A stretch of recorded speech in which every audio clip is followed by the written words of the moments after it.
Bonjour et bienvenue dans Une minute un livre. Je vous parle aujourd'hui de ce roman graphique, Alan Turing, d'Alexis Cavaillez, François Rivière et Maxence Collin, aux éditions Casterman 2024.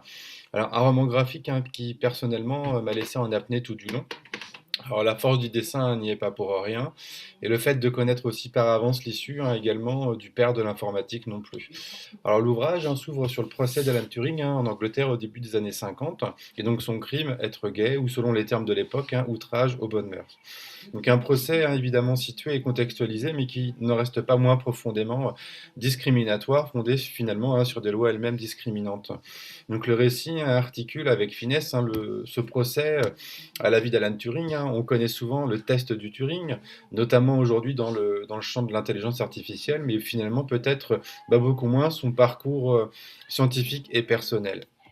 Alors Alan Turing a joué un rôle décisif dans la formalisation du code binaire, en posant finalement les bases logiques du fonctionnement des machines et dans le décryptage notamment de la fameuse machine Enigma utilisée par l'Allemagne nazie. Et donc son travail a permis d'automatiser finalement le déchiffrement de messages codés par le site décryptage. Et ici c'est vraiment le contexte de l'utilisation de ce terme d'ailleurs. Donc déchiffrement de messages codés et a joué donc un rôle décisif dans l'effort de guerre allié, contribuant à en accélérer l'issue. Donc un homme aux capacités extraordinaires, certes, mais aussi d'une personnalité simple, accessible et profondément touchante, traversée aussi par des doutes, des craintes, des désirs. Son apport scientifique et informatique est le fruit d'un engagement immense, et pourtant c'est sa vie intime qui le condamne.